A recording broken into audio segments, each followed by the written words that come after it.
ബീഹാറിൽ വീണ്ടും രാഷ്ട്രീയ നാടകം. ബി.ജെ.പി. ജെ.ഡി.യു സഖ്യം പുനഃസ്ഥാപിക്കുമെന്ന അഭ്യൂഹങ്ങൾക്കിടെ ഡൽഹിയിൽ നിർണായക ചർച്ചകൾ ആരംഭിച്ചു.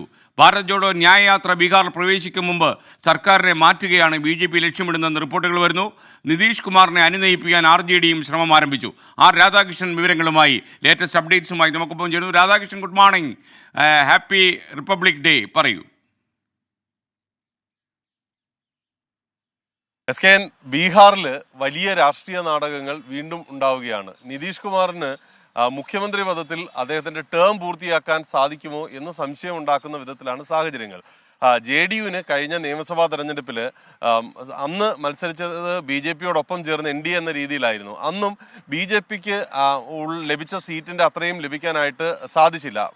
എന്നിട്ടും ബി.ജെ.പി. നിതീഷ് കുമാറിനെ മുഖ്യമന്ത്രിയാക്കി. പക്ഷേ ആർ.ജെ.ഡിയുമായി നിതീഷ് കുമാർ അടുക്കുകയും ആർ.ജെ.ഡിയുടെ സഹായത്തോടെ വീണ്ടും മന്ത്രിസഭ ഉണ്ടാക്കി ബി.ജെ.പിയുമായിട്ടുള്ള ബന്ധം വേർപെടുത്തുകയാണ് ചെയ്തത്. പക്ഷേ ഇപ്പോൾ നമ്മൾ കാണുന്നത് 2004 എന്ത് സംഭവിച്ചോ അതിന് സമാനമായിട്ടുള്ള ഒരു സാഹചര്യമാണ് ഉണ്ടാകുന്നത്. 2004 ലോക്സഭാ തെരഞ്ഞെടുപ്പിന് ശേഷമാണ് ഈ ബി.ജെ.പി. മുന്നണിയിലേക്ക് അദ്ദേഹം തിരിച്ചു വന്നത് എങ്കിൽ ഇപ്പോൾ ലോക്സഭാ തെരഞ്ഞെടുപ്പിന് മുമ്പ് തന്നെ അദ്ദേഹം ബി.ജെ.പി. മുന്നണിയിലേക്ക് തിരിച്ചു വരാൻ പോകുന്നു എന്ന വിധത്തിലാണ് സൂചനകൾ ലഭിക്കുന്നത്. ഇതിന് അദ്ദേഹം തിരിച്ചു വരുന്നു എന്നതിലുപരി വലിയ രീതിയിലുള്ള ഒരു രാഷ്ട്രീയ പ്രാധാന്യമുള്ളത് അദ്ദേഹം ഉയർത്തിയ കാസ്റ്റ് സെൻസസ് ബി.ജെ.പിക്ക് ഏറ്റവും വലിയ രാഷ്ട്രീയ തിരിച്ചടിയായിരുന്നു കഴിഞ്ഞ മാസങ്ങളിൽ സമ്മാനിച്ചത്. അങ്ങനെ ആ കാസ്റ്റ് സെൻസസ് എന്ന ആശയം മുന്നോട്ട് വെച്ച് അതുമായി ബന്ധപ്പെട്ട നടപടികൾ മുന്നോട്ട് കൊണ്ടുപോയ നിതീഷ് കുമാർ സർക്കാർ അവിടെ നിലംപതിക്കുക എന്നുള്ളത് ബി.ജെ.പിയെ സംബന്ധിച്ച് വലിയ രാഷ്ട്രീയ വിജയമാണ്.